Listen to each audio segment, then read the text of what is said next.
I got up this morning and made some footnotes. But as I got to the station, I realized there was a similar program that preceded me that dealt with some issues of the same topic.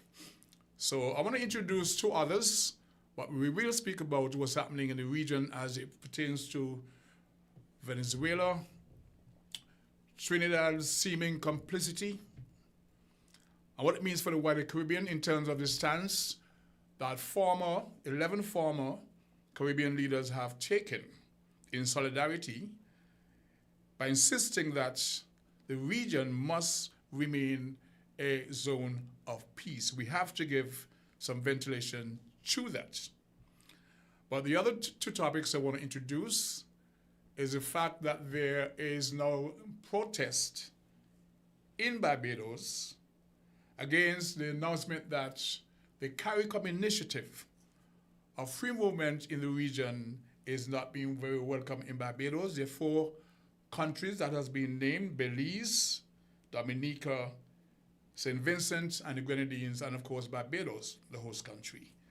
And Beijing is saying we don't want that at all. We're speaking about Caribbean unity and the zone of peace. And we have this stance taken by some of the member countries. The other topic I would like the folks to call and weigh in on, those who have the means to, is the perceived welcoming by our local governments and some people of an apartheid system into one of the smallest islands in the region. It's part of the Three Island Federation, the smallest country. We have folks in Nevis who are seemingly happy to welcome an apartheid system under the guise of a program called Destiny to Nevis. And I may dare say, if it's a pilot program there, we will see the same being implemented or something similar being implemented here in St. Kitts, because some of the players in that particular setup has been instrumental in similar programs here in the Federation that has not augured well for the Federation and the region. Okay? But we're going to open the lines for the public after the first 15 minutes. I'm going to go a bit to my initial presentation because, as I said, this topic really needs some ventilation. So permit me to do a little commentary on the trending conversation about the Caribbean being a zone of peace. As I have said, I woke up this morning to news headline that read, and I quote, "Venezuela erupts, accuses Trinidad and Tobago of plotting with the CIA." I'll read that again. Venezuela erupts, accuses Trinidad and Tobago of plotting with the CIA. Now, to all those paying attention and expressing concerns about what has been happening in the region, this is not entirely unanticipated. As we watch the provocation of the U.S. against Venezuela by flexing its military might in an attempt to seize Venezuela's oil under the pretext of drug interdiction. The situation that prevailed roughly a year ago when border disputes between Venezuela and Guyana was making regional and international headlines. I have a friend from Trinidad call at the moment. I'm going to have to call her back. Maybe she heard what I'm saying, but she's calling direct from Trinidad, and I'm going to call her back, okay? So we had this situation roughly about a year ago where there were some territorial disputes between Venezuela and Guyana. And of course, the sub-region became very much alarmed about the potential of conflict within the region.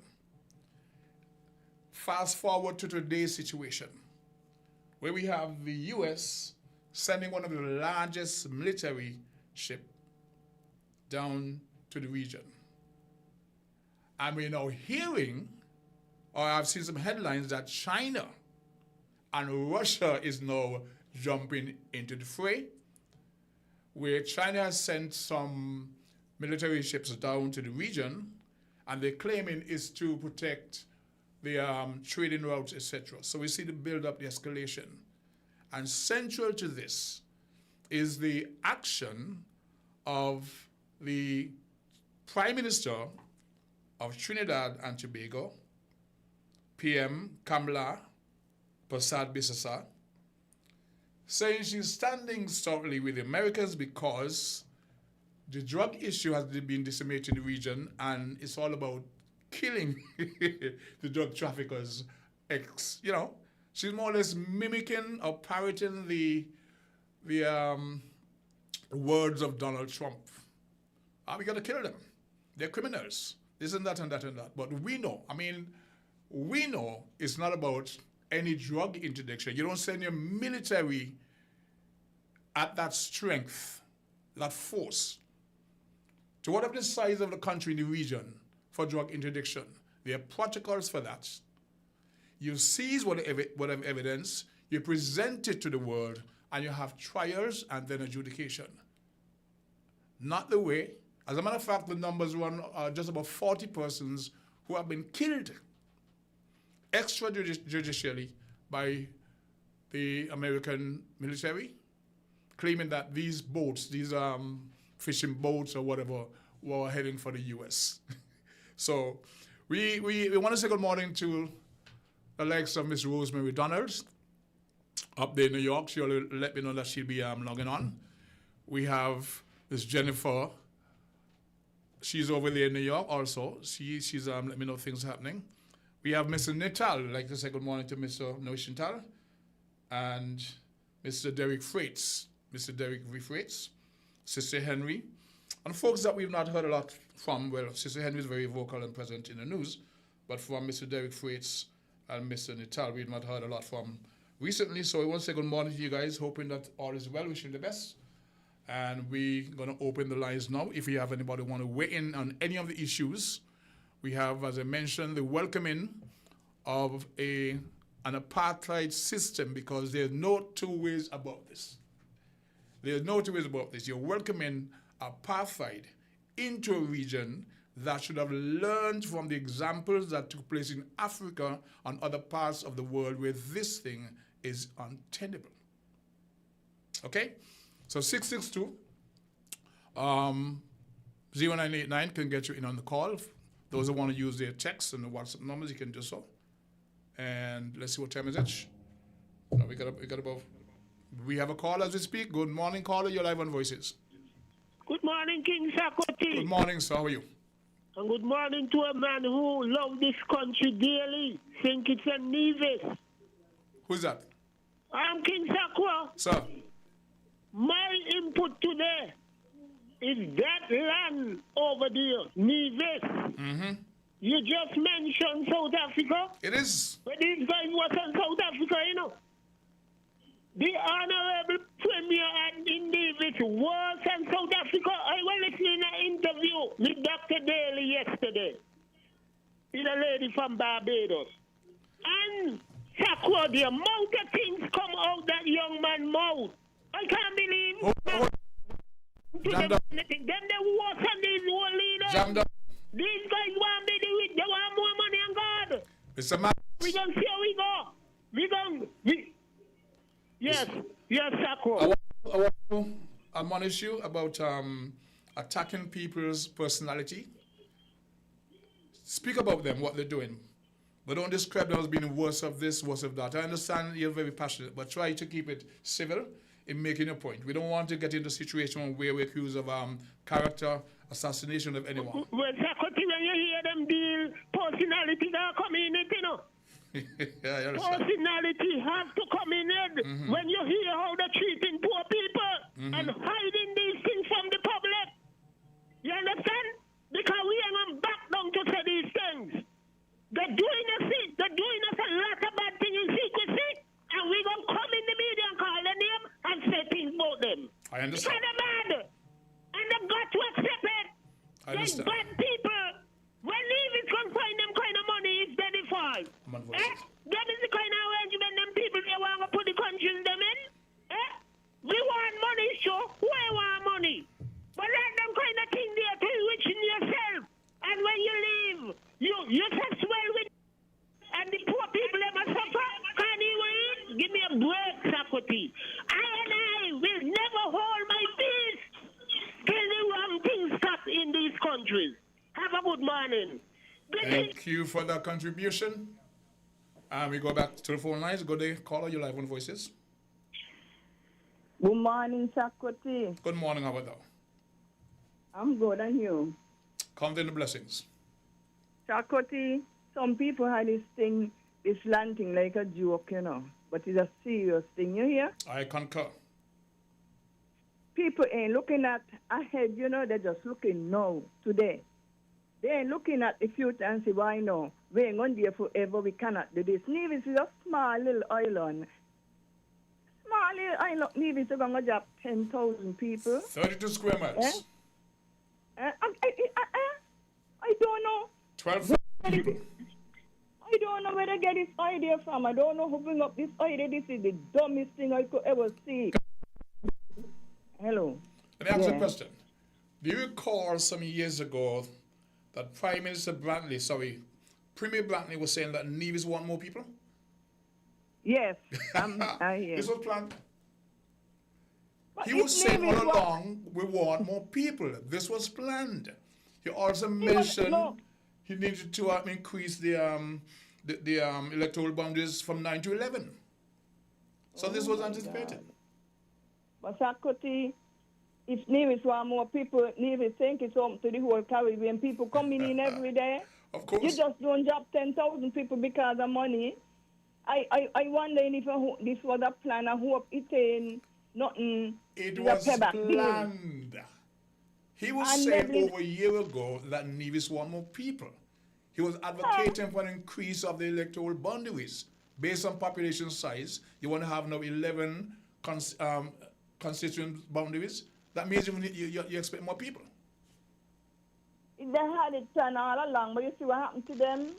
Election close ahead, and I hope it ain't a payback deal. Election close ahead. This is nasty.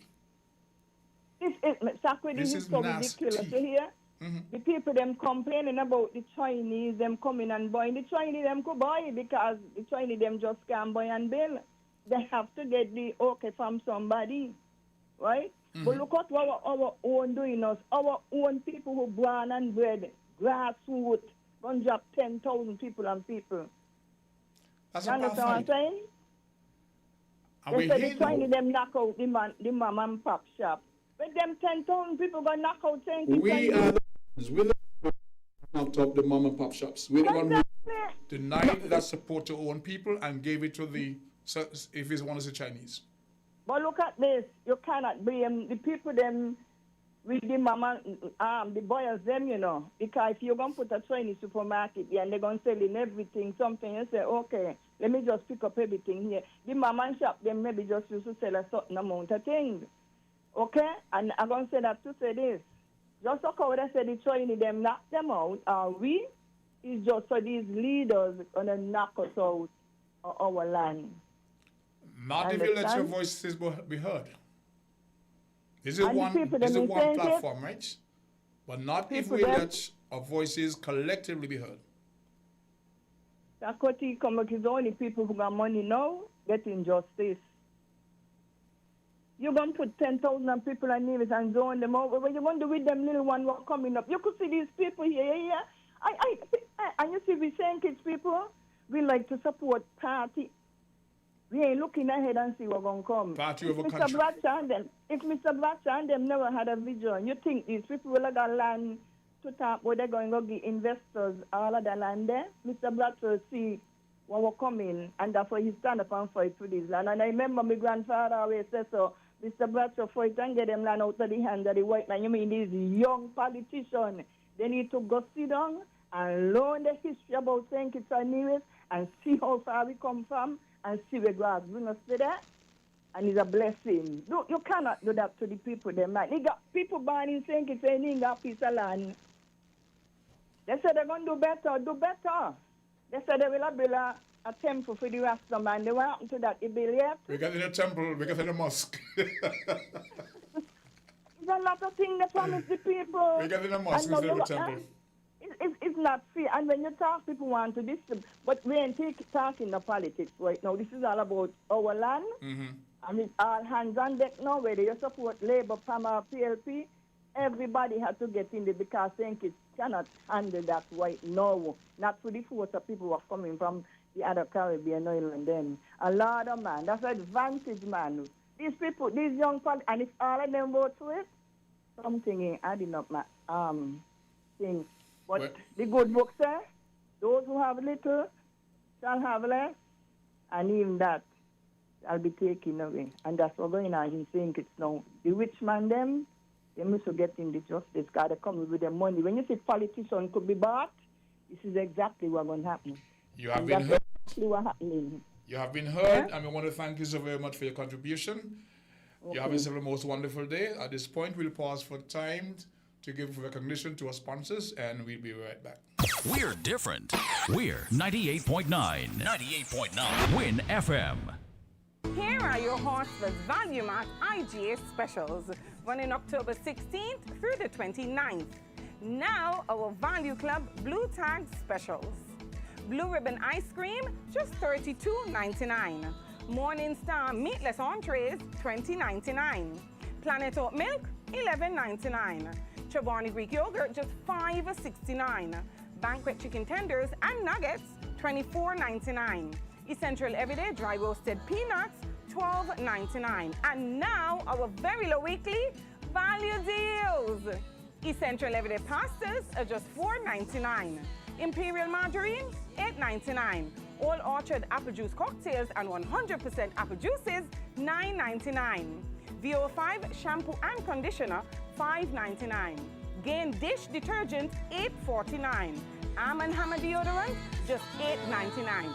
Shop Smart, Shop Value Mart. Sea listo y haga sus compras aquí en Value Mart. If you need protection, you need one who you can trust. To secure your investment, you need one who'll do you just. TDC Insurance, you're the one that you can trust. TDC Insurance, you're always safe with us. TDC Insurance is your go-to insurance company for all your insurance needs. We take pride in offering you the best solutions and ensuring our customers are fully satisfied. TDC Insurance, we take good care of you, guaranteeing you peace of mind. You're always safe with us. Got itchy palms? That's a sign money could be coming your way with Scratch and Win from Caribbean Lottery. It's the easiest way to win instantly. No waiting, no fuss. With tickets starting from just $2 up to $20. Win over $35 million in prizes. The higher the price, the bigger the prize. So scratch today for your chance to win up to $200,000. Available at Caribbean Lottery agents island-wide. Must be 21 years and older to play.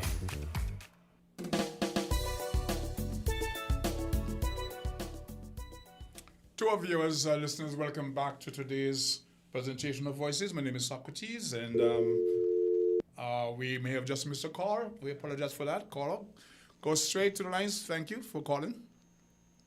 Yes, good morning, Socrates, man. How you doing, King? Well, I'm wonderful. Yourself? Pretty good. Tell me what's going on in your country. Talk to me. Okay, here we go, man. I'm going to say thanks to you and this platform, and thanks for me getting a chance to come on here this morning to voice my views and opinions. And that lady that just came off, I want to say thanks to her for calling in and sharing her views as well. It's refreshing.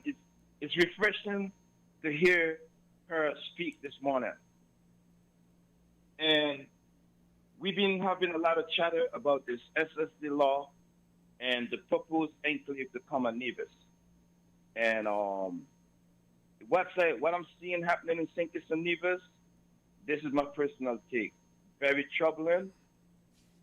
The politicians of the day, they're technically moving dictatorial. They're not consulting with the people, and they're making all these backdoor deals without the knowledge of the people. The proposed enclave, the Destiny project that we say, the Premier said that is coming to Nevis, or they're trying to bring it to Nevis. Yep. Nobody see any paperwork of any deals, or no, the proposal hasn't come to the public. You were not supposed to see it until it was after a done deal. But hear the joke now. Hear the joke now. The fact that they're coming to the public lastly tonight. For consultation? Yeah, they're going to have a consultation tonight. After the fact? Charlestown. After the fact, right? Mm-hmm. That means what I'm seeing is that these politicians, they're doing stuff, and to hell with the people, I'm doing what the hell I want to do to fill up my pockets and fill up my family's pockets and possibly my friends' pockets. The project that's coming on Nevis, I am totally against that. You know, when I came on these airwaves and I said influx of Haitians, when the Haitian people was desperate and needed some help, influx of Haitians, let them come in and help us with our agriculture sector, and we meted them in slowly. We meted them in and put a cap on it, and we adjust our immigration policy. Yep. But yet, everybody in the rest of the Caribbean can come to St. Kitts and Nevis except the Haitians. What, the Haitians, they're not people too? That's a valid they're point. They're not our brothers and sisters. That's a great point. After that, I know there was a call and a kickback on that, and that person said he'll put the strain on the infrastructure. Yeah, that's all. Whatever. We should know who that person is, but I'm not going to call that person out like that. But okay. I'm not going to call any names. Anyway, we move forward, right? Then we hear Brantley come in Parliament in St. Kitts, and he says he wants the economic citizens to come into the Federation. From since then and before, don't you think this man is planning this stuff? This is all part of a long, what is it? They've been planning this for a long time. Because he's been saying he wants more people to come to Nevis. He has also been saying that they need to increase the electoral boundaries from 9 to 11.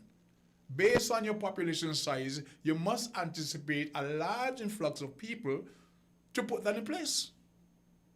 Yeah. He even stated that he was encouraging the women in Nevis to make more babies. And he imagine that. That's like you telling a woman what to do with herself. I don't know if the women them like that or not, but he said that he was going to offer them incentives. So we keep moving forward. We keep moving forward. It is sad to see what is becoming of our leaders. And I can tell you this, that if you look carefully, you'll see the hand of the IMF in this. Wow. The architects of the land for debt swap and the Crystal Harbor deal, they're still around, they're still part of the administration. And they can boast about how much property they have in Dubai. They're concerned about their personal wealth. You want to introduce an apartheid system in Nevis, where we understand these folks will have voting rights. There's no discussion that they're going to go to Parliament and make sure that they can't vote. I'm going to call out. Yeah, go ahead. Sorry, go ahead. You want him invite en bloc 10,000 people initially because they're going to have children and they're going to grow. So from 10 you might have very easily 14,000 expert, and they will be the majority in the population. In South Africa, the minority was able to run the country. We are currently, well, in Nevis, the majority in terms of population, we're roughly about 50,000 people overall. But you want to add 10,000 to that with voting rights, and they can very easily determine the makeup of cabinet or parliament. That's correct, and that's where we got to start looking at, because the political fallout over this stuff, it is too great. First of all, we are starting inside Brantley's district in Nevis. And then this will be like a padding up of his district. I mean, this can give power to one man, even because we follow him closely where he's talking and where he's going with this stuff. He's talking about adding seats in Parliament, adding to the political makeup of the federation, and he is padding up his district, that means this man can potentially gain some significant amount of power he thinks is needed politically. But he can be stopped.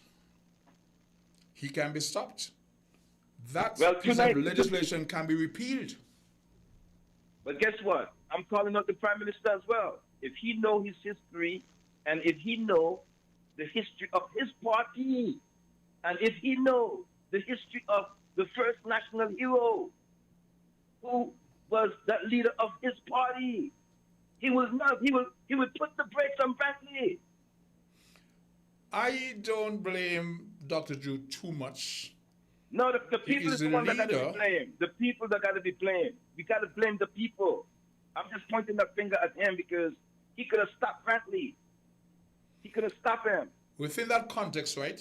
Within that context, there are other players in this mix who are actually pushing this thing. And as far as I'm concerned, Dr. Drew, being the leader, should stand up against it. But there are the other issues around that. I'm saying the architects of the Crystal Harbor deal and the land for debt swap are still in play. And they're the ones pushing this. As a matter of fact, we're hearing rumors that Whitegate is also being planned for a similar development. That's why. So in the context of Dr. Drew recognizing the history of his party, a former prime minister born in the same constituency and should be closer to the Honorable Bradshaw should not have taken us down the road. Dr. Simmons said... Yes, exactly. That's what I'm saying. He would never go to the IMF because it's a slippery slope from which we can never recover. This person took us there. Another prime minister used the SIDF money to pay off the IMF, so we didn't owe them. We're back there again. So I can guarantee you that they have a stake in what's going on with that Destiny Zone in Nevis. The Prime Minister is acting like he's the Prime Minister of only St. Kitts. He should exert his power as Prime Minister. He should never take us down this road. Socrates, there's a speech where the Prime Minister was talking about Hillary Beckles, right? I needed to go and see if you could find that. The man is picking up Hillary Beckles and Hillary Beckles' achievements and his activism, you know, in concern to black history, black culture, the tradition, and the reparations from slavery, right?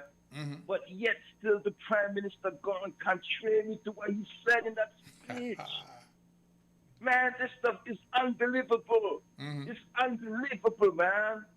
And I'm going to say what John Down said earlier. It's appealing to these players' character. Man, these guys don't have the character. They don't. Man, our politicians, they don't have the integrity. They're selling out the place, and they're not representing the people that put them there. Man, if this Destiny project comes to fruition in Nevis, man, it's game over for St. Kitts and Nevis both. Because it's not going to finish where they start. Originally, he's talking that they're targeting 2,400 acres. Man, Socrates, we won't even know how much land's already been sold out in Nevis already to the Destiny people. The transparency is not there. So we are speculating all the time. We don't have nothing factual to look at. Because the Premier, if he wants this project that bad, bring the information, bring the facts, bring the information to the public. Let me sift through it and see if we really want this or not. Okay, it's like they're ramming this stuff down our throats, man. Okay, bud. But before I get off track with this, let me say it one more time. Quick release. Tonight's discussion on Nevis, all of us who's against this, we need to go to that town hall meeting tonight in Charlestown and let the Premier and his people know that we don't want this project to come. Thank you very much for that. Man. You guys have a good day. Thanks. Your voice have been heard on Voices as we now break for another pause to say thanks to sponsors. We'll be right back. We're different. We're 98.9. 98.9. Win FM. If you need protection, you need one who you can trust. To secure your investment, you need one who'll do you just. TDC Insurance, you're the one that you can trust. TDC Insurance, you're always safe with us. Insurance is your go-to insurance company for all your insurance needs. We take pride in offering you the best solutions and ensuring our customers are fully satisfied. TDC Insurance, we take good care of you, guaranteeing you peace of mind. You're always safe with us. Got itchy palms? That's a sign money could be coming your way with Scratch and Win from Caribbean Lottery. It's the easiest way to win instantly. No waiting, no fuss. With tickets starting from just $2 up to $20, win over $35 million in prizes. The higher the price, the bigger the prize. So scratch today for your chance to win up to $200,000. Available at Caribbean Lottery agents island-wide. Must be 21 years and older to play.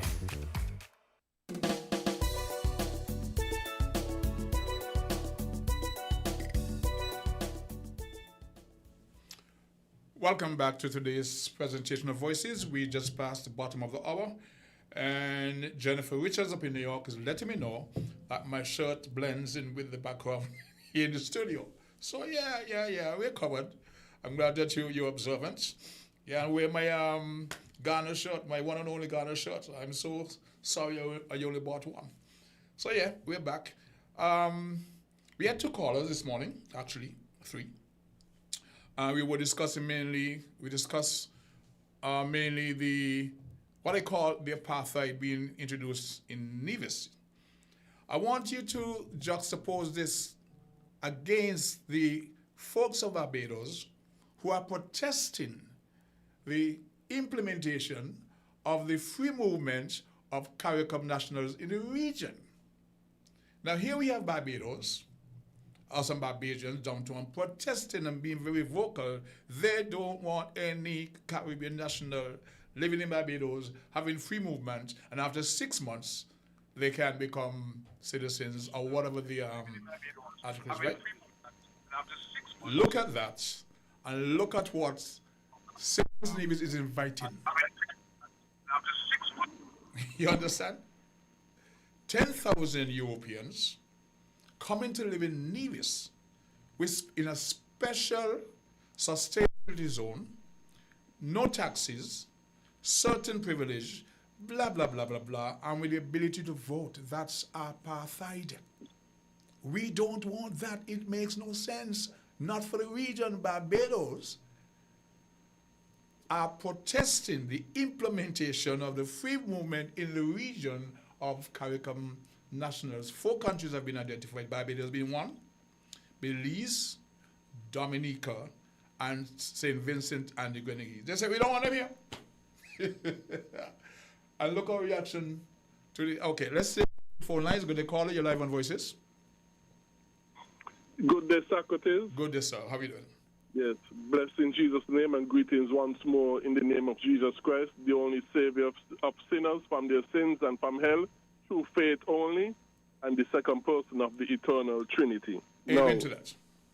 Yes, amen. Now, first of all, I would like to say we need to become a republic and get out the British Commonwealth, and the quicker we do that, the better it is.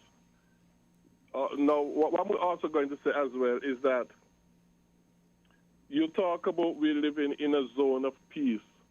Well, like as I said earlier today, we live in a zone of false peace and false security, because anything that is not based on the Bible is false, sinful, and wrong. And the peace that we succor and the so-called peace and security that we think we are living in is false, because they are not based on the Bible. They are not rooted in the Bible. They are rooted in man's imaginations and designs.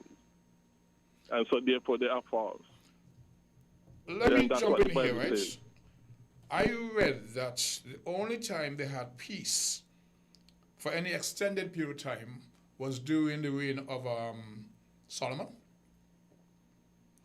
Because there was wars after wars after wars ravaged the region, all in the Bible. So you're saying that the only peace that we should encounter or should have is in the Bible and in Christ, etc. But when Solomon took the throne, that was the only time that he recorded any period of extended peace. It was said that his father had ravaged the country, slaughtering 1,000 years, just war. So explain that to me now. Where is only in the Bible or in Christ we can find peaceful resolutions, etc., etc. That is what you're advocating. Right. Well, in the Book of Judges, you also had periodic times of peace as well. In the Book of Judges, but what happened is that once peace that is based and rooted in the Bible is what is brought about by the Almighty God, Jesus Christ. And he bring it about as part of his blessings on a nation. And that is the only one that once the people keep on obeying the Bible, that's the only one that would last in true prosperity. For example, the times of peace that they had in the Bible, when Israel backslid into sin, God took it away from them. Because you cannot have true peace and at the same time living in disobedience to them. So that is why even in the nation of Israel, because most of the time was spent disobeying the word of God, that is why most of the time was spent in wars and crimes and all sort of stuff. And it's only when they turn to God in true godly Christian biblical repentance, that is when God gave them true peace. And like I said, it only lasted once they continued obeying the word of God. And the same is true today as well. We will only know peace when we biblically repent in Jesus Christ and start obeying his word. That's the only time we will know true peace. Have known peace for so many years. Coming out of the colonialism, emancipation, or independence, we've had some hiccups along the way. And I want to draw a parallel between Dame Eugenia Charles and Kamala Prasad Bissisa. Not to cut into it, but this region has been recognized and heralded as a zone of peace. Let's look at Haiti. Let's look at what happened in Grenada in 1974. Let's look at the discussions over a year ago between Venezuela and Guyana. Let's look about the 1991 coup in Trinidad. Outside of that, it's been really a zone of peace when you compare it to what's happening around the world.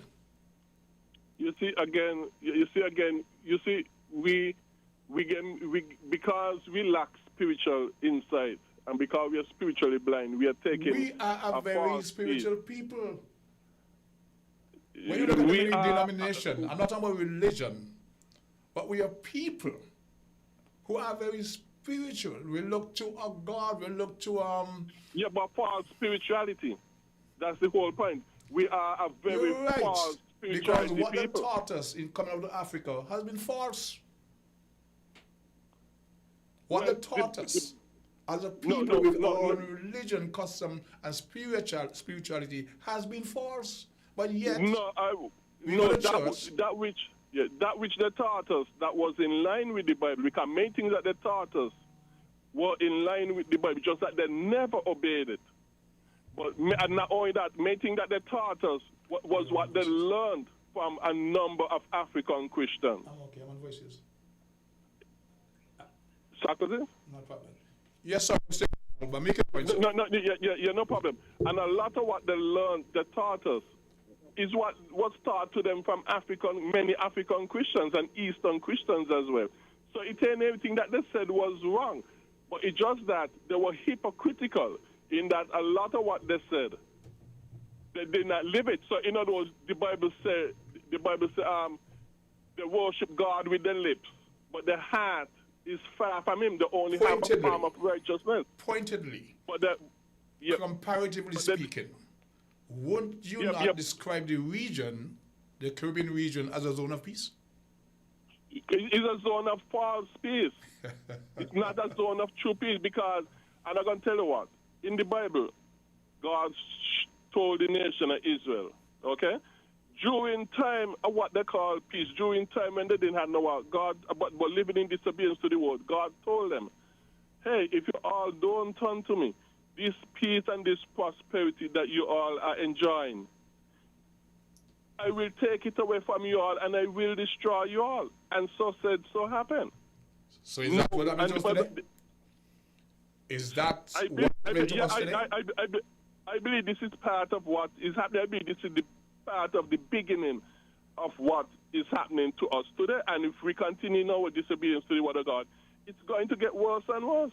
Okay. In God's own time, it's going to get worse. So He will pull the rug from under our feet because He will not allow us to have solution and answers while we are disobeying Him. Revelations, it's not possible.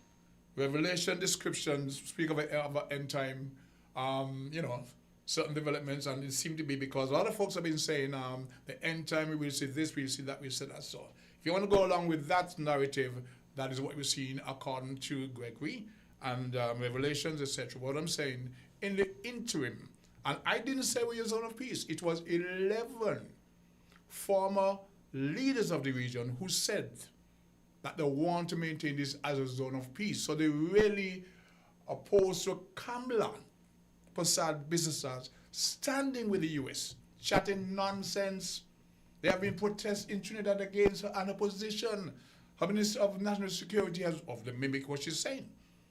It's about drugs and you need to kill the drug pushers, etc. Come on, when they know that most of the folks in upper government in Trinidad, the Syrians, and they're the main drug pushers, drug traffickers. Yeah. The blacks are going to jail. Yes, and as I was saying, but the Bible promises us, God promises us in the Bible, that once we don't biblically repent and believe His gospel and start to obey the word of God, that peace that you think you have and security that you think you have, He's going to pull it away from you. Gregory, and punish you and destroy you. You have to be applauded for being consistent with your position. Your conviction is strong. We know that. We applaud. We really admire you. Okay? And don't let anybody dissuade you from your stance, your belief, your faith. I really, really sometimes envy, because if I had that strength of conviction in most cases, like most people wish they had, we'd be doing okay. But we do have to take a station pause again, right? So thanks for your contribution. Okay. So, yes. Right. So like I said, quickly, only the Bible have all the answers and solutions that we need for all of our lives. Thank you very much. Gospel of the Great. Found the Sound 98.9.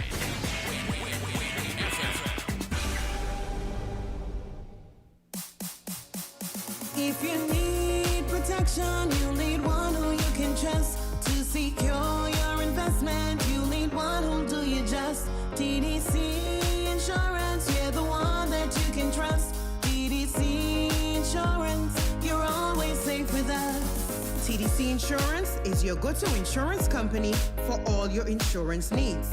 We take pride in offering you the best solutions and ensuring our customers are fully satisfied. TDC Insurance, we take good care of you, guaranteeing you peace of mind. You're always safe with us. Got itchy palms? That's a sign money could be coming your way with Scratch and Win from Caribbean Lottery. It's the easiest way to win instantly. No waiting, no fuss. With tickets starting from just $2 up to $20, win over $35 million in prizes. The higher the price, the bigger the prize. So scratch today for your chance to win up to $200,000. Available at Caribbean Lottery agents island-wide. Must be 21 years and older to play.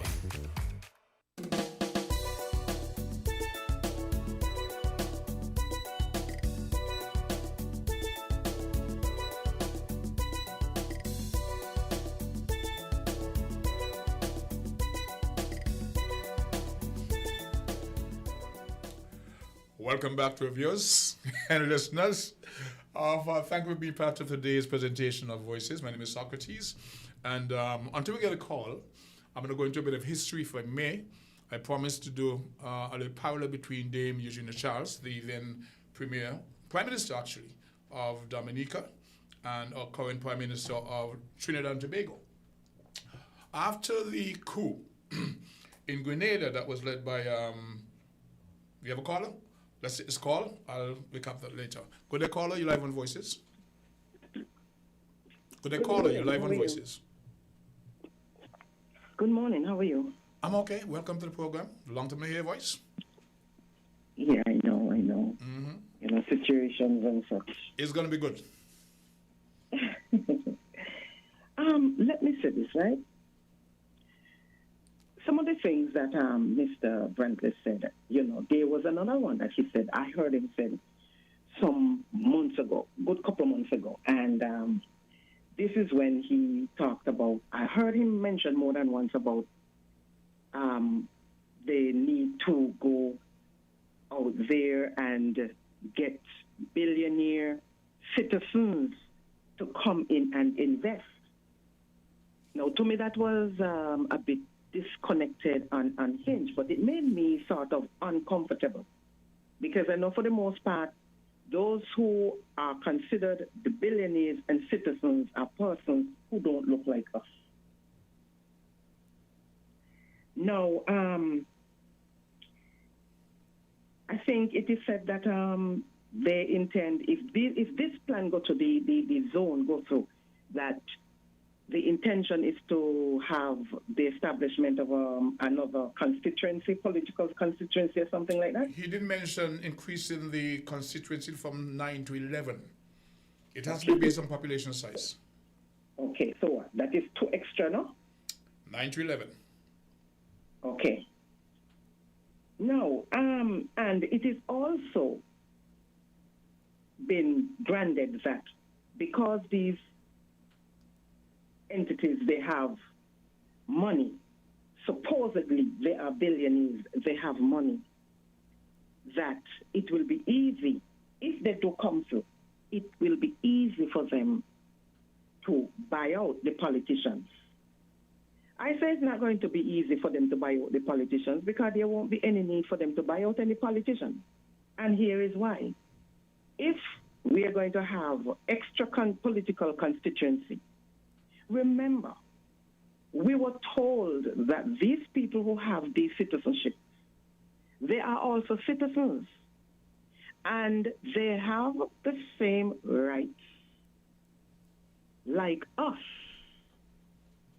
which means that they will be able to vote. And if we are going to have such large population of them in this country, they will vote, and they will vote for sway the outcome of the elections. Yes. And they will vote one of them in. That is what is going to happen. That is what is going to happen. And I also heard that according to whatever specifics they have surrounding whatever agreement, that they also have the leverage to acquire more lands, more than what they have. Now, from the start, their purpose is to get the lands. Me personally believe, this is me belief, I don't believe that they have any intention of developing this country for us. So when they're talking about they're going to work on the hospital, they're going to do this, they're going to do that, it's not going to happen. And if it happens, it's going to be done for them. Now, you see Christophe Harbour, you realize that all of the promises were made. Most of it, we haven't seen it come through. Now, persons are saying that this group is coming from Belgium. But let me tell you, whether Belgium, the United States, Christophe Harbour, Destiny, as the case may be, all of them are the same, and they are working in unison. If this zone comes through, you're going to see what happens. You may live long enough, I may live long enough to see it come to fruition. But I am saying what I am seeing in the spirit. They will start developing that eastern part of the peninsula and that portion in Nevis. And since they have the leverage to acquire lands accordingly, you might soon see a Gaza. A Gaza? Nevis. Sorry? Is this a Gaza?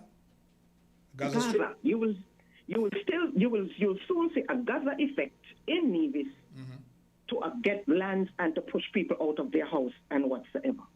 That whole part of Nevis will be built up for them. They will put a bridge. They will extend what they want into the ocean. And I believe they know there are certain resources there in the ocean. Because why would they talk about owning the seabed how many miles out? Who does that? And how could you own the seabed without owning the beach or the beaches? So when they're talking about the Constitution says that the beaches are public and all of that, the Constitution could say one thing. They will amend the Constitution to accommodate them. Yeah. You have to. And even if they leave it as is, it takes persons to reinforce it. And I am not convinced that it will be done if that zone comes to reality. Because certain things have already happened in this country, and we do not see where the Constitution has been put into effect to address certain situations. Those ones who look different to us, they're just allowed to go free. So how am I going to believe in that time that the Constitution will be put into effect to work for us? I don't believe that, and I am not accepting that. I am not. I'm with you. Yeah, and in terms of those countries, we talk about, they demonstrating against, Barbados. Other CARICOM. Barbados. Sorry? Barbados. Look at Barbados demonstrating against implementing the free movement of nationals in the region. Right. But I look at it this way, right? I look at it this way. Those persons who are coming in, they are not us. And if they are given full citizenship with the same rights as the rest of us, it means, therefore, that they also have that right, if we want to refer to it as that, or the privilege, as if we want to say, call it like that, to move freely as CARICOM citizens. Now the point, I didn't go that far, you're right. Sorry? I didn't go that far in my assessment, but you're correct. Yeah. They have that right to move freely to all of these other CARICOM citizens, CARICOM countries. And as citizens, they also have the right to go into these other countries to demand what they also want. Look at it. This whole archipelago, they are going after it. It is subtle, but it is deadly. It is subtle, but it is deadly. You see what they are now asking. Okay, you see this thing that is happening with Venezuela. They talk about the drugs, the war on drugs. Right. From the onset, it has nothing to do with the war on drugs. Because if it was really a war on drugs, it would have already been done a long time ago. Okay? Because they are the number one pushers of drugs, because they use that to fund some of their operations and so on. And the market. Right? Remember in the early 70s when they teamed up with the mafia and imported drugs from Cuba into Harlem to destabilize the black community and the leadership of the movement against depression? They did that. Yeah. Where who you think is behind the drugs coming into this country too? Who you think is behind it? Okay? But anyways, back to what I was saying. To connect what I said previously, see what is happening now? It's not about drugs. It's about waging war on Venezuela. They're doing all of this because they want to push Venezuela to do something. But nonetheless, I'm not going to go there because I don't want to lengthen this discourse. Yeah, right? we're ready for break shortly. You see it is going. They're going to some of these other Caribbean leaders to ask them to set up whatever military apparatus country. No. Right. It is not only about Venezuela, you know. No, I don't believe it's only about Venezuela.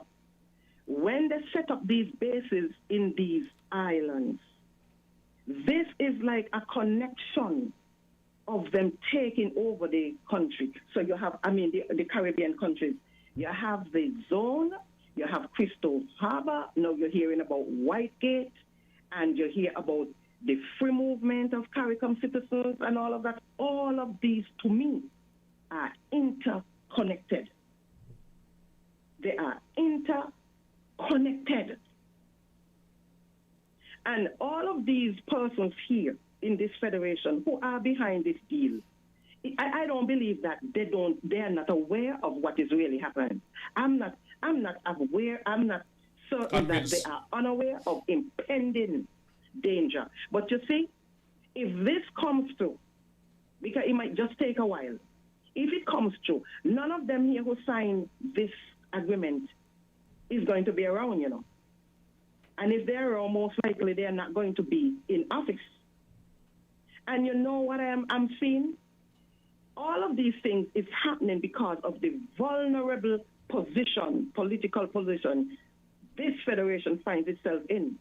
When they were told, when they get in all of that. Look at the wrapping up for me, please. Look at the wrapping up for me. We need to take a station break. Yes, I'm coming. Yes. Just give me just a few seconds. When they were told to manage the money well, they were doing what they want with it. And I was one who said that I was against the CBI. Okay, you use it up to a certain point, done away with it.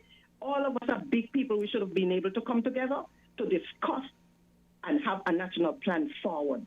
But they didn't. And I said this thing was going to be an albatross around our necks.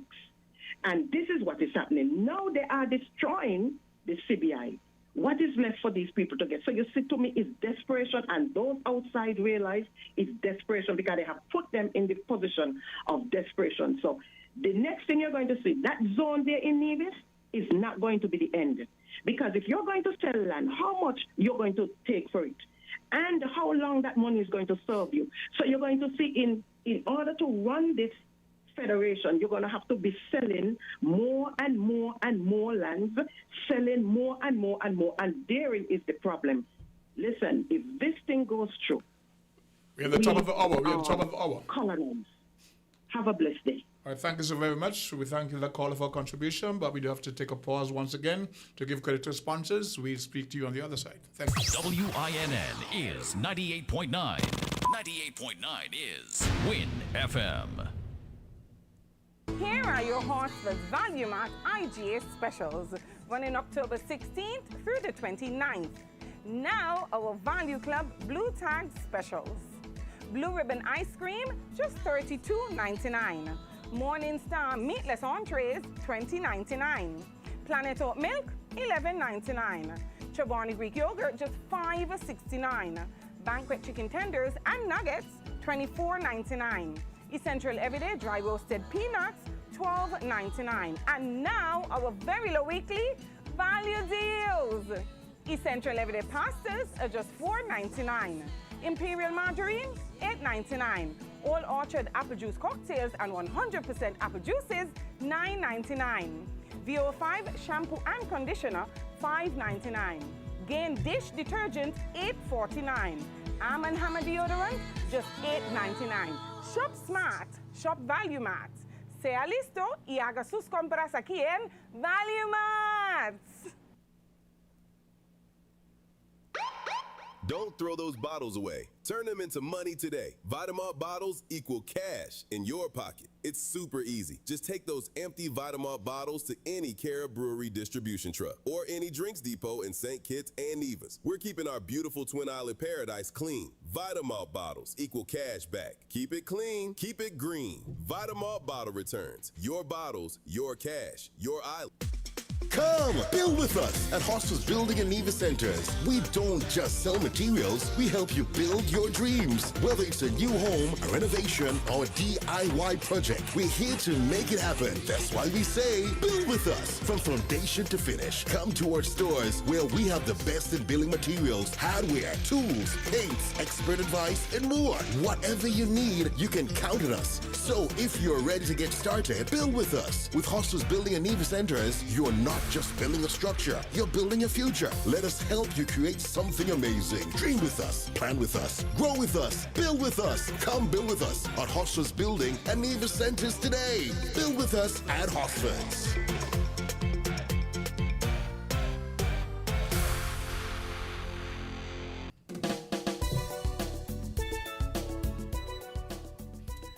It's been a pleasant experience so far. Today's presentation of voices. We had some very passionate callers. We do appreciate your contribution as we keep it going.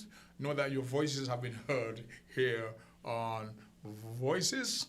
I'm going to take this moment to say good morning to my 9-year-old granddaughter over there in Anguilla, Cleopatra Lois. She celebrated her 9th birthday just about 2 days ago. Amber, how are you doing over there? And until I'm interrupted, let me go back to where was I. Do we have a call at the moment? Yeah, I was talking about what happened back in the early 70s with Maurice Bishop's overthrowing of Eric Gary, a very oppressive government. And it was a bloodless coup. The people was in support of Mr. Bishop. And what he did then, he reached out to America to assist him. They said no, because it was not, he overthrew a democratically elected government. He reached out to Canada. They took the same stance. He reached out to the UK. They took the same stance. They didn't want to do anything, have anything to do with it, because he overthrew a legally elected government, even though it was very oppressive by our standards. And so he reached out to Cuba because he needed assistance. That gave the US and others the excuse for what happened later on to invade Grenada, and saying it was going to be a communist country, and the US used the pretext of protecting the students there at the veterinary university to go in and take over Grenada. We have a caller. We go with that caller right now. Could I call you live on set? You're live on Voices. Hi, good morning, this is King. You're live on stage. Go ahead. Yes, I have 2 matters here with the dispense. Let's see. One is regional and the other one is local. I think it's in Nevis. Let me touch briefly on the local one first. As I listen and as I peruse, and some documents, they're not forthcoming to the ordinary people. Sometimes we listen for journalists to get information, and sometimes it's not even, the journalists don't even get information. Nonetheless, I listened to a little YouTube clip, and the analyst was analyzing how would a government sit down and negotiate and sign a document. This document is pertaining to the SSZ and the potential Destiny project on Nevis. And were any of the 2 parties, the investors and the government, were to default on their stipulated times and guidelines and so forth, those 2 figures, because of the interest investment by the government end and by the investors end, those 2 figures are in question, because according to what was dispensed, there are some enormous figures. What I figures don't know are you if you referring had, to? according to the conversation that I heard on a YouTube clip. Yeah, but what 2 figures? You said those 2 figures. What are they? Yes. There is 2 figures that I heard bandied about, which one is some 23 billion US dollars on behalf of the investors. That would be the sum of their investment and what the potential project might cost, would have cost, whatever stage it might have been, I don't know. And then another figure I think I heard is $75 million. I want to think it's U.S. currency. U.S. currency, yes. But the reasoning is that this bill needs to be repealed. And let's say a new administration becomes the government, and that new administration decides to repeal the bill. This is what that new administration will have to face up to by the investors if there is any default on the project on both ends. So on the government end, the 23 billion US dollars is what we will have to probably think about settling the matter with the investors. What they're saying, as opposed, if I understand it correctly, right? Should the government or any successive government repeal the legislation, that government would have to pay Destiny's people $23 billion US in compensation. Should Destiny renege on any of the conditions, they only owe the government here $75 million. So that's the disparity you're referring to. Should they renege on any of the conditions, they only owe the government, local government, $75 million US.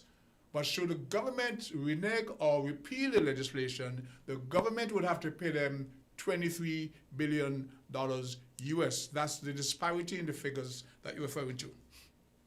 Yes, the lopsided disparity in the figures. Yes. I'm not quite sure if it is 75 million or some are saying 17 million or whatever the figure is on the government end. But it is enormously far below the threshold as opposed to a B and an M, one standing for billion and the other one standing for million. And so the analyst there, a lady who was a part of the program, was asking the question, who or what type of persons could have gone and signed on to something like of this nature? Persons who believe that they have something personal to gain. There is more than the motto that, pardon me? Persons who believe that they have something personal to gain from this.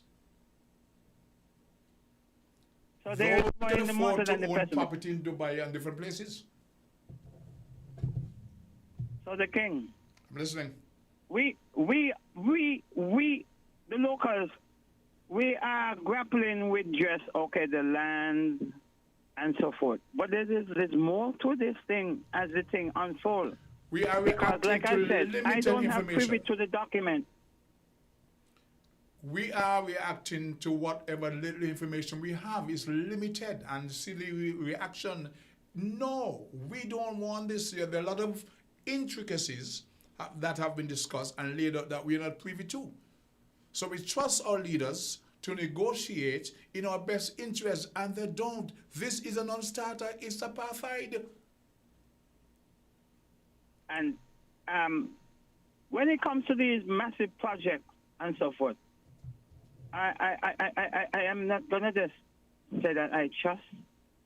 I want to have privy to. I want to have privy to.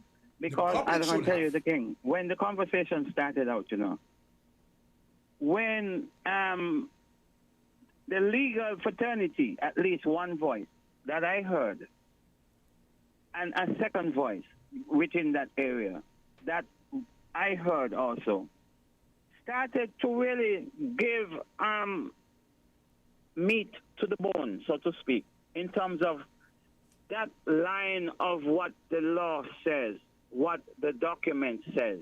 They're the ones they're the luminaries in those areas. They have the spectacles to really do their forensic analysis in those areas.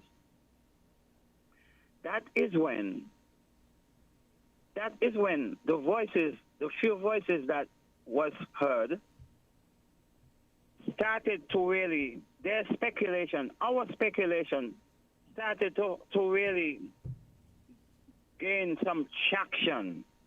Because on our end, we was only speculating, but from the legal luminary, the law end of it, we started to really get better insight into it.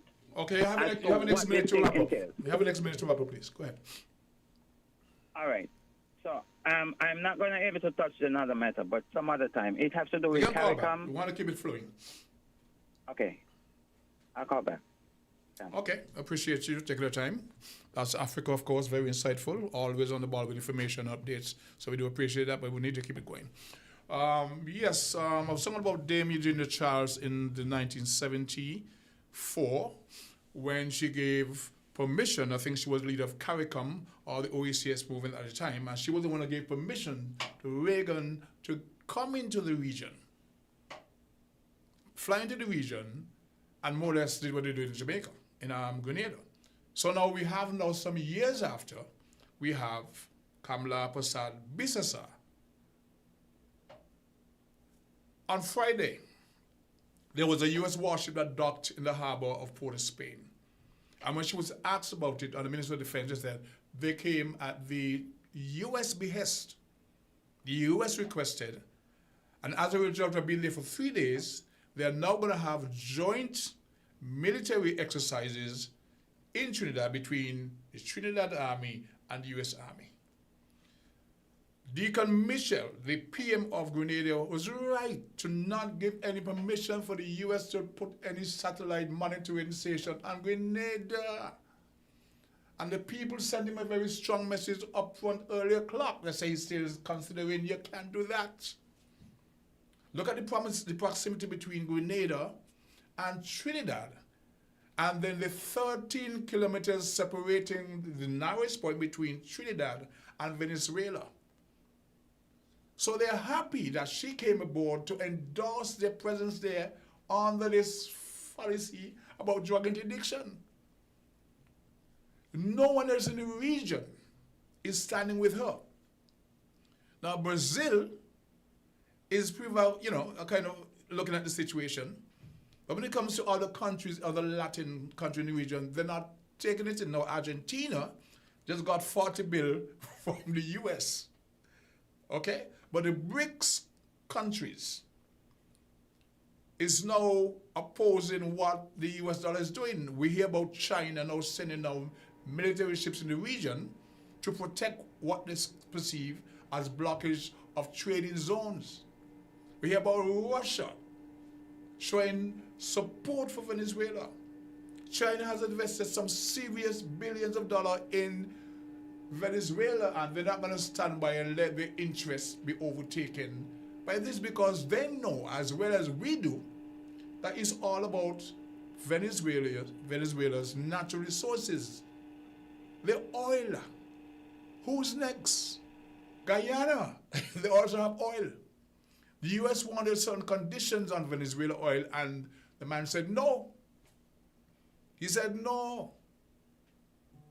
I actually can recall him saying, Donald Trump saying that they should have Venezuela oil. That's a quote. So it's all about the oil and the natural reserve in the region. Trinidad should learn from their past mistakes. They had oil. They don't have to go to Jamaica to refine their oil, etc. You have to protect your resources. Look at the proximity of the closeness of the border between Trinidad and Venezuela. And you're saying we welcome America because it's all about drugs, this and that. Come on. That is why nobody in the region is standing with her. She stands alone. But you open the door for them to come in.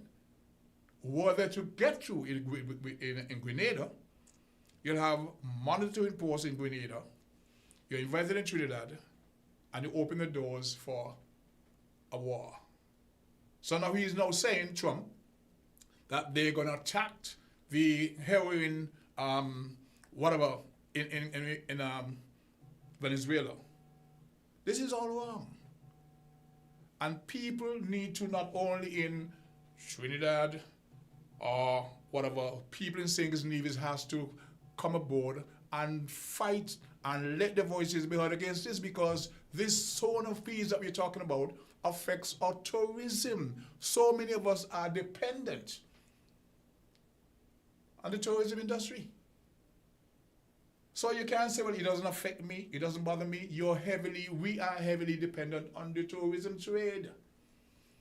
Last week, I was aboard I was invited aboard the largest cruise ship in the world, the Stars of the Seas. And there were presentation and this and that. There's an injustice investing in those mega ships because tourism is part of the economy. But when you have the region threatened by war and this and that, it's going to spread. It's going to spread. So we shouldn't stay silent while this joker in the White House, I can call him that. He's a proven joker. Flexing his muscle here and there and here and there. For what? Hold on to your resources. Leave people alone or negotiate in good faith and then keep as you want to be a peace president. It's ridiculous. It's ridiculous. But then we have it. We have going back in the 70s where Dame Eugenia Charles gave permission for Reagan to come into Grenada. Are we have his caller? Okay. I'm told we'll do a 4-station break. It's 18 past, so we'll be back in 2 minutes to continue our discussion. Okay, see you on the other side. Hi, this is Adia, your reigning junior Calypso monarch for the primary school section. I think by now, we all know that screen time is a hot topic all over the world. But don't worry, I'm here to help by giving you tips on what you can do instead of being on a screen all the time.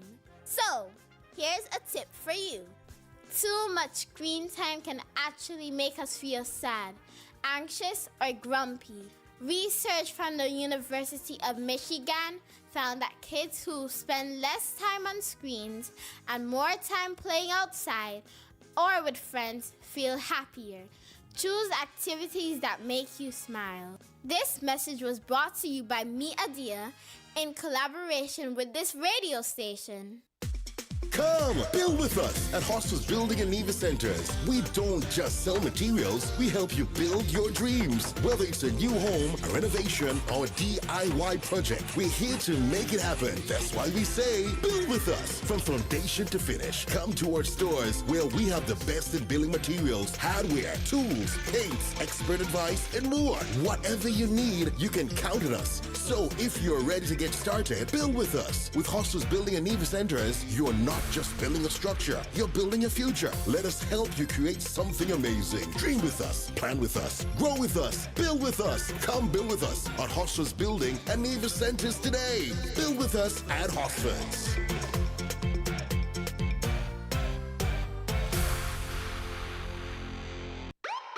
Don't throw those bottles away. Turn them into money today. Vitamalt bottles equal cash in your pocket. It's super easy. Just take those empty Vitamalt bottles to any Cara Brewery distribution truck or any drinks depot in St. Kitts and Nevis. We're keeping our beautiful Twin Island paradise clean. Vitamalt bottles equal cash back. Keep it clean, keep it green. Vitamalt bottle returns. Your bottles, your cash, your island. Here are your Horseless Value Mart IGA specials, running October 16th through the 29th.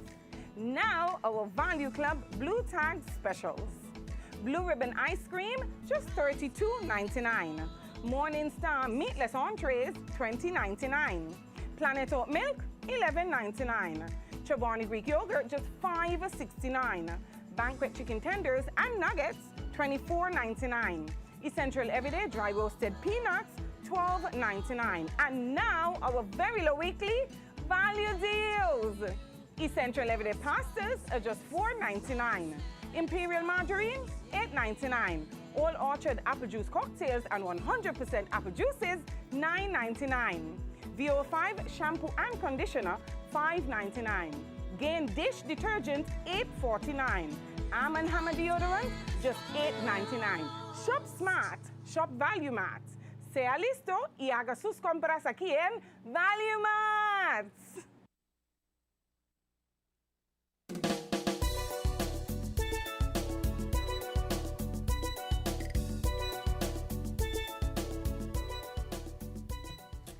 At 22 minutes past the hour of 11, we're shooting for midday. We are logged on to Voices once again. Want to say good morning to Amber over there in Anguilla. Thanks for the item you just showed me. Want to say thank you to Bag of Sugar for letting Maria in Trinidad know that I was on the air. Do appreciate that. Jennifer just sent me a quote. I heard a quote that said, hate has 4 letters, so does love. Enemies have 7. No, I love to hate or hate to love. I ain't doing enemies. So thanks for logging on. Of course, our viewers and listeners, we are glad to have you being part of the program today.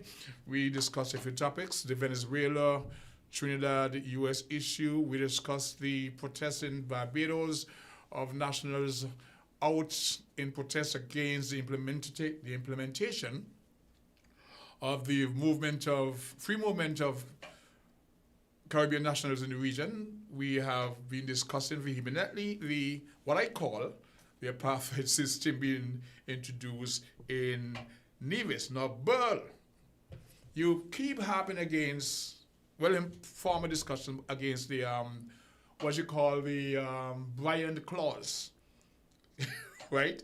And I tried to explain to you what it was. So look at it from this perspective. What if those folks, those Europeans, want out to be able to establish at least the 10,000 people in Nevis, creating another constituency, and they want to run for political office? What are you going to say? You're against the Bryant thing because enactment was put in place where former Fitzroy Bryant, born in Antigua, were not allowed to run for parliament. He couldn't be an MP. So it was called the Bryant Clause. So, Burl, now, I know you're listening.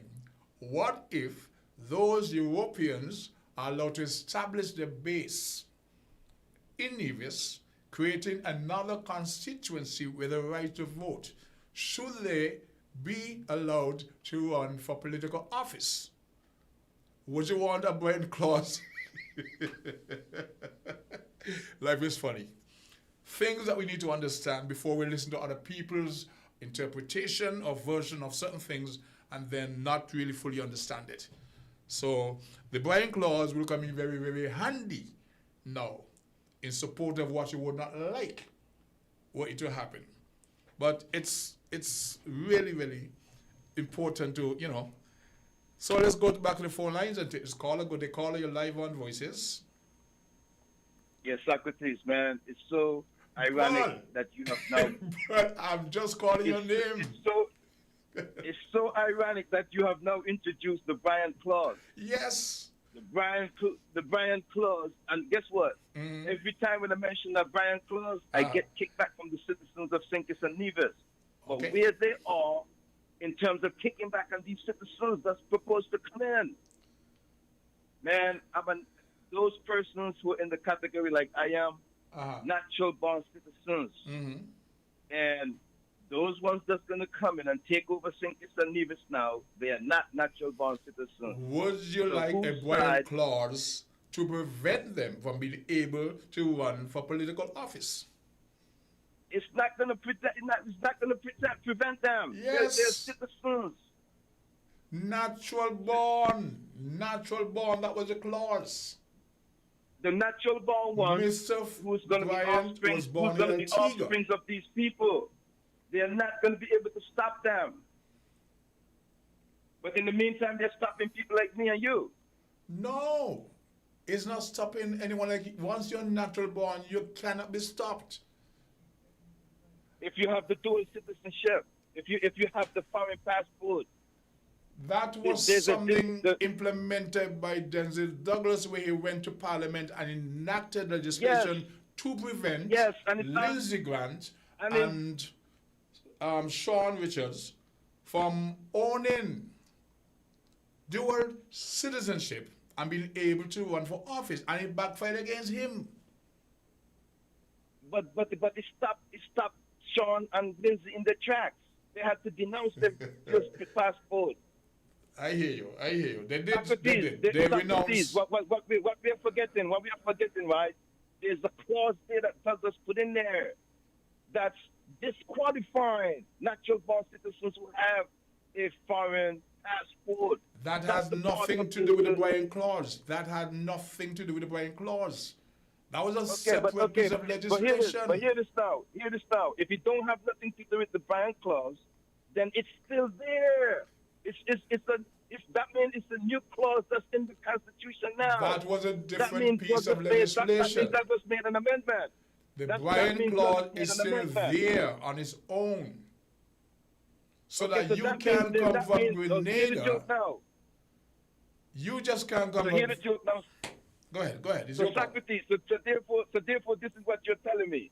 The Bryant Clause is not blocking me and persons like me.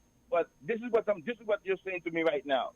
The Bryant Clause is not blocking persons who have that foreign passport, but But the amendment that Douglas put there is blacking people, is disqualifying people. That's what you're saying to me right now? That is correct. It's separate and apart from the Bryan clause.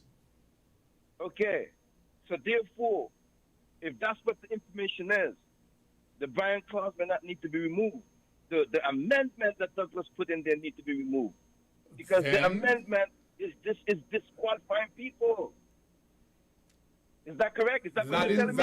That is correct. It was a personal vendetta against Lindsey Grant and Sean Richards to prevent them from running for political office. So you're right. So they both renounced their U.S. citizenship to be able to run. Later on, that same piece of legislation came around to bite Denzel Douglas in his. You understand? Yes. So I'm asking you again, and I'm saying it. So therefore, it wasn't the Bryan clause that stopped Sean and Lindsey Grant. It was the amendment that Douglas put in there. No, that's totally separate piece of legislation. So let me ask you the question now. So is that amendment going to block me and other persons like myself? Is it going to block us right now? That Douglas did? Yes. Yeah. Yep. So instead of attacking the Bryan clause, I need to be attacking that legislation now.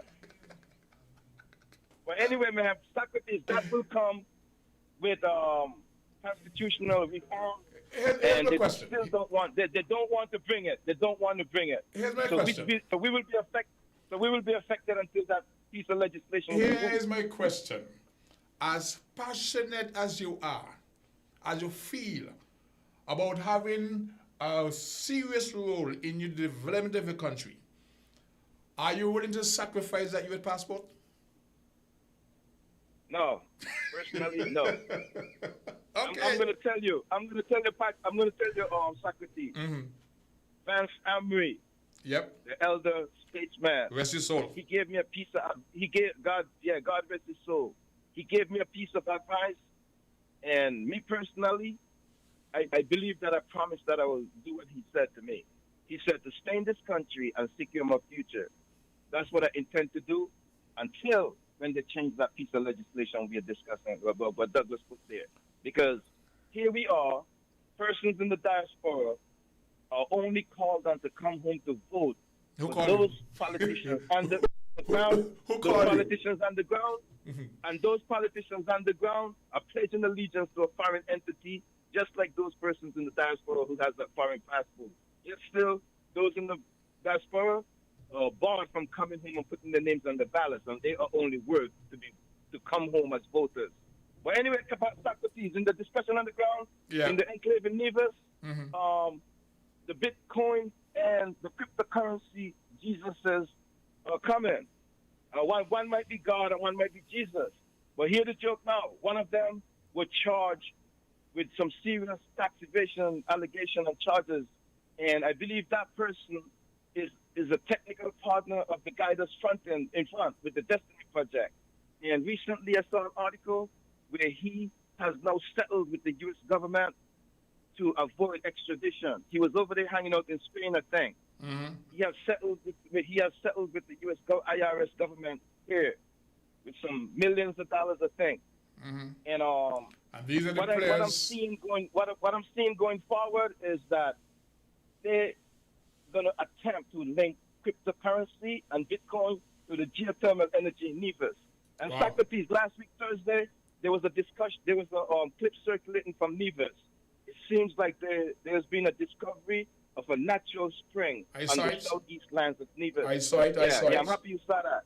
Mm-hmm. And so then, therefore, we got to be careful going forward because any and everything that St. Kitts and Nevis want, you see like that bridge that they keep talking about between St. Kitts and Nevis.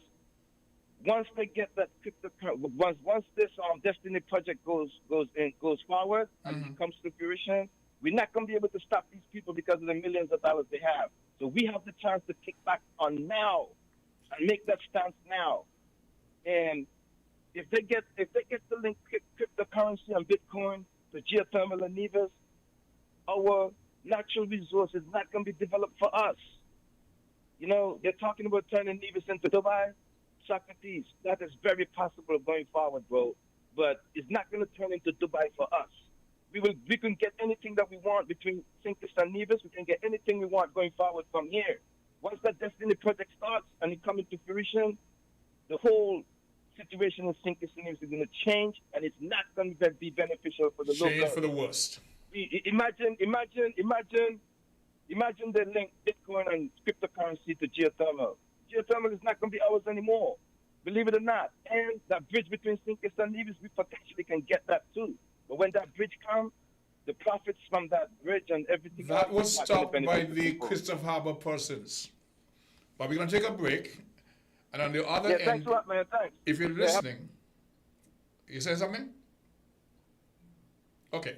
If you're listening, Burl, we're going to take a break now. But on the other end, I'll try to give you some information on the bridge that was to be and the derisive name they gave to Dr. Simmons when he decided to build a bridge. They call him the Bridge Man.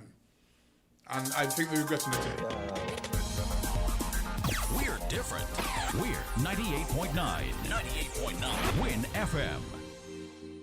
Here are your Horseless Value Mart IGA specials running October 16th through the 29th.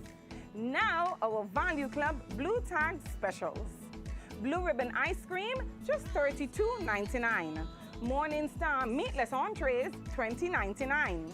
Planet Oat Milk, $11.99. Chobani Greek Yogurt, just $5.69. Banquet Chicken Tenders and Nuggets, $24.99. Essential Everyday Dry Roasted Peanuts, $12.99. And now, our very low weekly value deals. Essential Everyday Pastas are just $4.99. Imperial Margarine, $8.99. All Orchard Apple Juice Cocktails and 100% apple juices, $9.99. VO5 Shampoo and Conditioner, $5.99. Gain Dish Detergent, $8.49. Arm & Hammer Deodorant, just $8.99. Shop Smart, Shop Value Mart. Sea listo y haga sus compras aquí en Value Mart.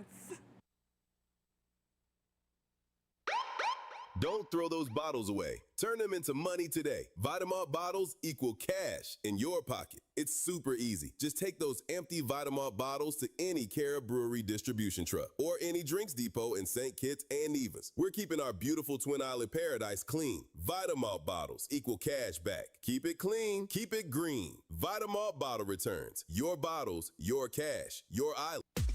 Come, build with us at Hostels Building and Nevis Centers. We don't just sell materials, we help you build your dreams. Whether it's a new home, a renovation, or a DIY project, we're here to make it happen. That's why we say, build with us. From foundation to finish, come to our stores where we have the best in building materials, hardware, tools, paints, expert advice, and more. Whatever you need, you can count on us. So if you're ready to get started, build with us. With Hostels Building and Nevis Centers, you're not just building a structure, you're building a future. Let us help you create something amazing. Dream with us, plan with us, grow with us, build with us. Come build with us at Hostels Building and Nevis Centers today. Build with us at Hostels.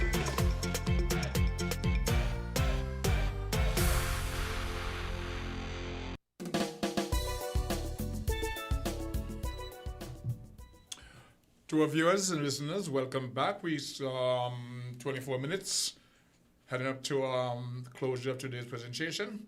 And if we have no call on the line, let me take a little jaunt down the road here. There is a very vibrant and lucrative water taxi service between St. Kitts and Nevis from the southeastern end. Any talk of building a bridge right now will not sit too well with these young investors, and I applaud them for that service that they offer. But going back to the day, let's say we have to give credit to the Honorable Robert Bradshaw for opening the Frigate Bay area. We have to give him credit for that. Beyond that, we have to give credit to Dr. Simmons for opening up the southeastern peninsula, which took us a lot further in that direction. For investors, he was heavily criticized for putting a public road into private land area, but we see the benefits come today based on his vision. His next step was to connect physically St. Kitts and Nevis via a bridge. He was derisively called the bridge man. As a matter of fact, he was first called the highwayman because the doctor Kennedy Simmons Highway. You know, oh, he's a highwayman. We know the connotation of that, derogative. So he decides he's going to build a bridge connecting St. Kitts physically with Nevis. He was called the bridge man. And then he was thrown out of office. Okay? The discussion about the bridge came up, and the last accounting I had on that, I was at home in my bed. It's something I didn't know about. But after the passing of Sir Dwight Venner, former governor of the ECC, his secretary, born in Nevis, was making a presentation when they were opening that wing of the bank in his name, and she says that the ECCB offered to build the bridge between St. Kitts and Nevis. I sat up and I listened. Imagine the central bank is offering to build a bridge. But later on, I heard that I could call his name, the person who ran the Christopher Harbour development said that he didn't want any lorries running through his area. And that is why that bridge never came to be. So here you have a government being offered by the central bank the option to fund the building of a bridge between St. Kitts and Nevis. Then we have a leader of a country who backed down because obviously he and Buddy Derby were in cahoots together, and that bridge never materialized.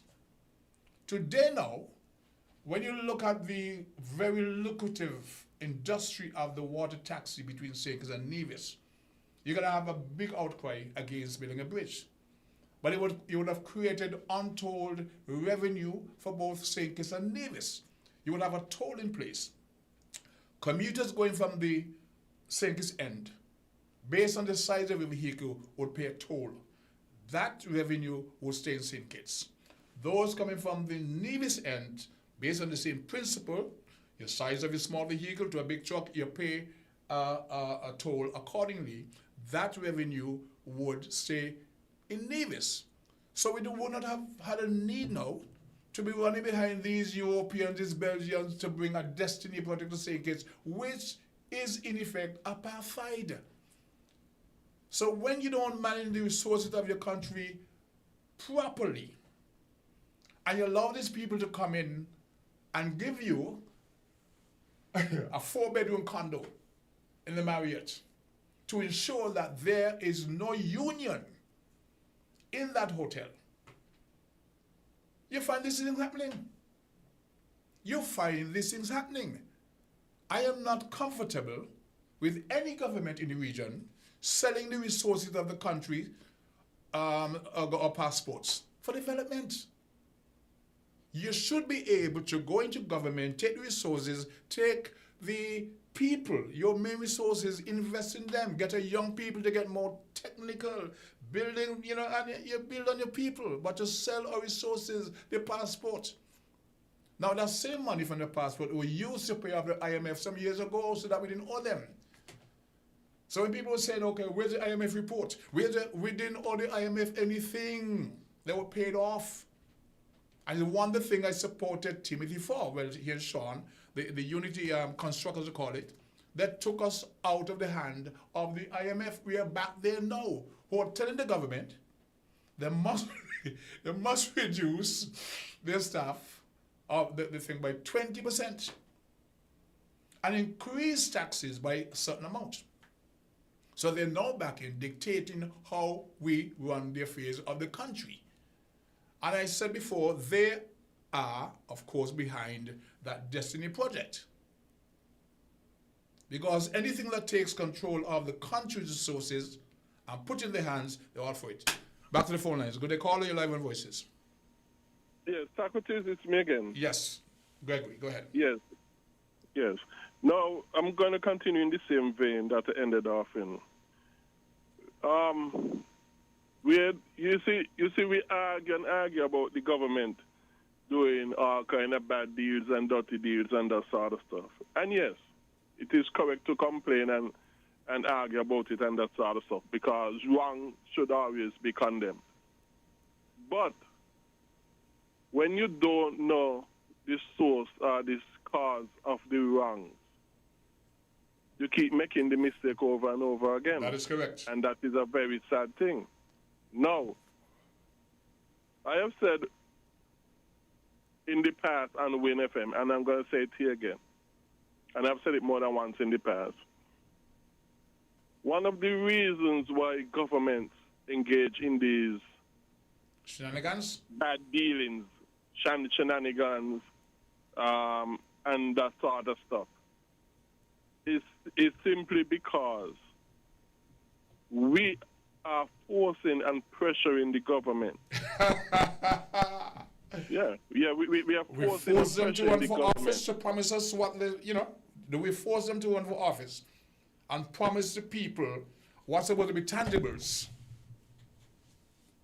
Yes. We are forcing and pressuring them to provide all kind of stuff, to do all kind of stuff, to own all kind of stuff, to hand out all kind of stuff. And we think it is free. We think government, for example, owning, running schools, hospitals, roads, agricultural stuff, tourism stuff, gender affairs stuff, you name them, with all these ministries we have, police, armies, you name them all. They all come at a price. Cost. There's a cost to everything. And even the if taxes that we pay support these programs. So there's a system in place. If it's mismanaged, then there is a problem. Yeah, and the taxes, and the taxes have to be enough to pay for the stuff them, because even if like I said in the past, even if the government spit in the ground, there's a cost to it. There's no free government lunch, and so what I'm saying, in order for them to postpone for a limited time, increasing taxes to make them to be more unfavorable in the people's eyes, to offset that, to postpone it for a time, a limited time, they in the meanwhile engage in all kind of dirty and bad and so on agreements, and just to get the money. So to supply what the people are demanding of them to do for them, to give to them, to provide for them. You see, and we got to see the bigger picture, and these things that the people are demanding and so of the government, these things are beyond the biblical God-given duties and responsibilities of government. So in other words, we are disobeying the Bible to our own hurt, undoing, our own damage, misery, torment, and you name it all of such. We are disobeying the Bible and bringing in those things on us. And so this is what I said. This is why government, one of the reasons, it's not the only reason, but one of the reasons why they engage in these things that we cannot understand. Because we also force them in that position. I think we can understand, okay. I think we can understand, okay? But there are people who allow themselves to be gullible continuously by supporting pork barrel politics. I believe in empowering the people. The people believe in empowering the government. That's the problem. Right? If yes. No, sorry, Socrates. Sorry, I'm listening. Sorry. If you keep empowering the government to pave the roads for you and not trying to empower yourself, you have a problem. You created that dependency. At the same time, these persons who come and present themselves to you to be public servants, right? They should not be promising. They should not be promising you intangibles that they can't deliver. That create that eternal mistrust. But then again, we are people today who are supposed to be sophisticated enough to know that this is nonsense. It doesn't work. Well, but you see, the thing is, Socrates, is that when they run for politics, they have to promise you all kind of things because that's what the people love.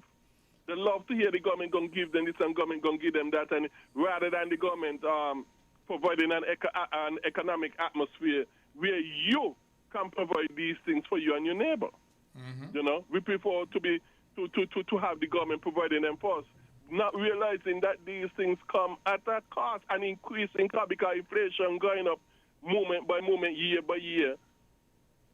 As we go on in life, inflation is going up. So the government not only is forced to find the money, but even more and more money they are forced to find to do the same thing every year. More and more money, so the pressure increases many times upon government to able to provide what we are demanding of them to do for us. We just sell out our resources. That sort of stuff. We just sell off your resources because that's a negative. Once you sell your resources, you have no redress. Right, sell You're off supposed because to manage your resources, not sell off. You're supposed to manage, but when we continue putting this pressure on the government, a serious, to find more and more money. realistic town hall meeting with the people. That has been done. That has been done. When we had to meet our quotas of selling our better sugar to the markets in the UK, we had to import what we call Guatemalan sugar. There were discussions to explain why we had to import a substandard quality of sugar to the people, because we had to meet our quotas with the markets of there. So there was that discussion. You have a frank, open discussion with the people explaining the policies. Had we not done that back then, we couldn't meet our quotas. We would be in chaos financially locally. So it's all about management or mismanagement of the resources. Yeah, but what I'm saying, the more you increase your responsibilities, the more you increase your expenses, and the more you increase your expenses, the more pressure and force are going to come down on you to cut all kind of corners, engaging in but it comes down to the honesty. It comes down to the honesty of the persons we elect to serve our interests. One example, at a certain anniversary celebration of the Labour Party down at the Fairview Inn Hotel, the then Prime Minister said to the gathering, "Comrades, my financial advisors told us they can't find the money to pay the gold water." And I told him, and this person was referring to Mr. Wendell Lawrence, I told him, wherever he finds the money from, find it and pay it. The court said, yay! And they paid the gold water. You remember that? Yeah, and the next increase taxes and that's all.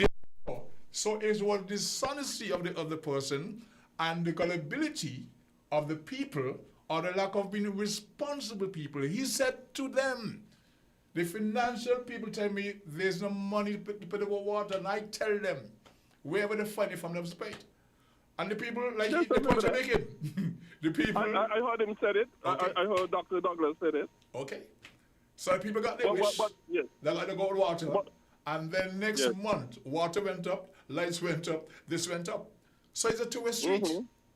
You have to be you have to be mature enough to understand that we have to take certain sacrifices in order, but they got the gold water. So to your point, yes, that happens. Because it is even today we are feeling the negative results of the increased electricity and increase this and increase that, due to the fact that the gold water was paid. But what I'm saying is this though.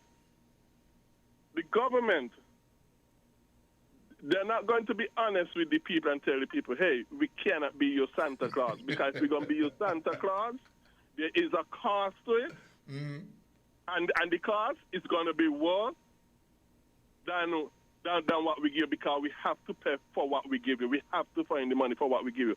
This is what you got, all kind of these dirty deals and these sort of stupid deals with lands and that sort of stuff. Well, I believe a certain amount of it as well is, well, I don't want to say, because I don't want to put WinFM in any problem. One appreciates that. You know? One appreciates that. We appreciate that. Yes.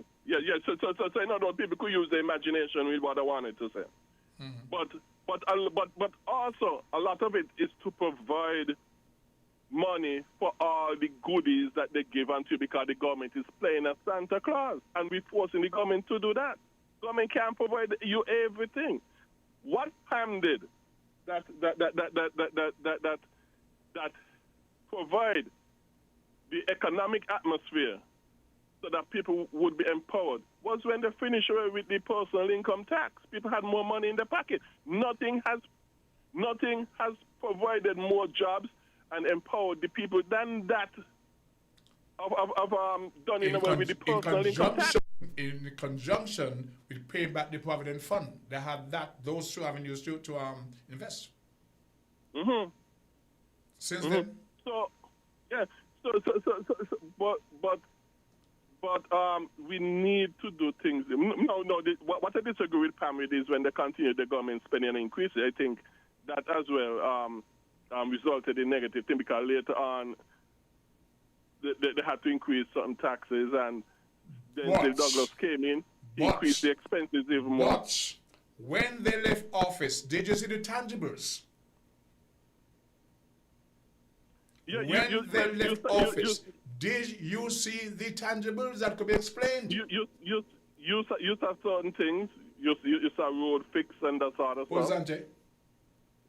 You see school-made programs and that sort of stuff. But not that I agree with those things either, because I think what Pam should have done is that instead of increasing government costs, they should have privatized things instead, which would have been the biblical way to go. You didn't agree with the school meal programs, which were designed to help poor people? Mm-hmm. No, what would have happened? What would have happened? Okay, is that, for example, I believe do the biblical thing, privatize schools, decrease taxes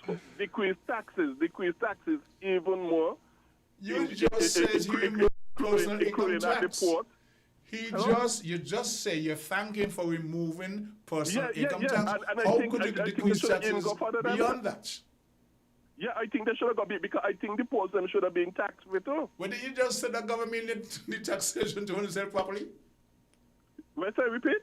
Did you just say that government need taxation to run the government properly? When you say he remove personal income tax, but now you want to decrease it further? Yeah, they should have been decreased a whole lot further, and government spending should have been decreased rather than increased. He removed it. Antigua said it couldn't work. Trinidad said it couldn't work, and it did. No, yes, I agree with the removal of personal income, but that should have been a beginning, not an end. Okay. That's what I'm saying. Because next thing that should have been done, the port taxes as well, government taxes and fees at the port, those two should have been gone. And what I'm saying is that food would have been very, very cheap, a whole lot cheaper. And people wouldn't have need government to provide food for them and their children. I recall going to the port some years ago to clear a box of food from St. Thomas. And it was 25 cents I paid for the paperwork. That was removed. Mm-hmm. To assist the poor people. So there were many programs that the poor people have benefited from. You used to pay a lot of money to clear your box from customs. The same it was down with the Pelican models right now. 25 cents for the paperwork. Those are programs designed to help the poor man. So apart from removing personal income tax, providing school meals program, and all this program, it was designed to help, not to hurt. Yeah, anyway, all government programs are designed to help, but in the end, they hurt more than anything because they are an expense on the people in the end. What I'm saying is that instead of having government programs continually, at least at the very minimum, continually be decreasing taxes, because the more taxes go down, the more it helps the poor man as well. Mark you the biblical way is for taxes, or biblical way for government taxes to be 100% voluntary. That's the biblical way to really go. And I think that should be the goal of every government, to do things the biblical way. But at the very minimum, the more you decrease taxes, is the more it helps poor people, and the more you decrease government spending and regulation. So some other person that would have to come in and dispute that, argue with you to the point where it makes sense to everybody. I am not that person. Yeah, but we engage you. but you could have seen but you could have seen some benefits when the PAM government moved the personal income tax. I know that, you know. So yes, that was a decrease in tax, and you see the benefits of how it helped the economy. It helped everybody, including the poor. Would you support the current administration reintroducing that personal income tax right now? Obviously not. Okay. I don't know. We agree. We got right. Okay. We gotta go, right? Yeah, but that's why we need to do things the biblical way, which will help everybody, including the poor man. Take care. Thank you. Thank you very much. Now, the person asked me to ask you some years ago, some months ago, if you and Jesus Christ went to school together. They're on the line. They want to say good day to Amber, and thanks for logging on and keeping us, in your thoughts. WinFM, of course, is a platform here in St. Kitts where the public at large are encouraged to call in and hear their views, their opinions on what about any topic. And sometimes we have challenges with callers who they say stay on too long, but the engineer monitors to see if we have other callers waiting. So we appreciate your contribution, each and every one of you. For those who may not get a chance to call in on any particular program, the other ongoing programs that permits you to be part of our national discussion. So on today's presentation, I want to say thanks to all the viewers, our listeners, Bag of Sugar, of course, who I appreciate you very much. And all the fans out there, have yourself the rest of the most wonderful Monday. Tomorrow is Tuesday. We wake up on the 28th, counting the blessings as we move forward. Peace, love, and a much better tomorrow.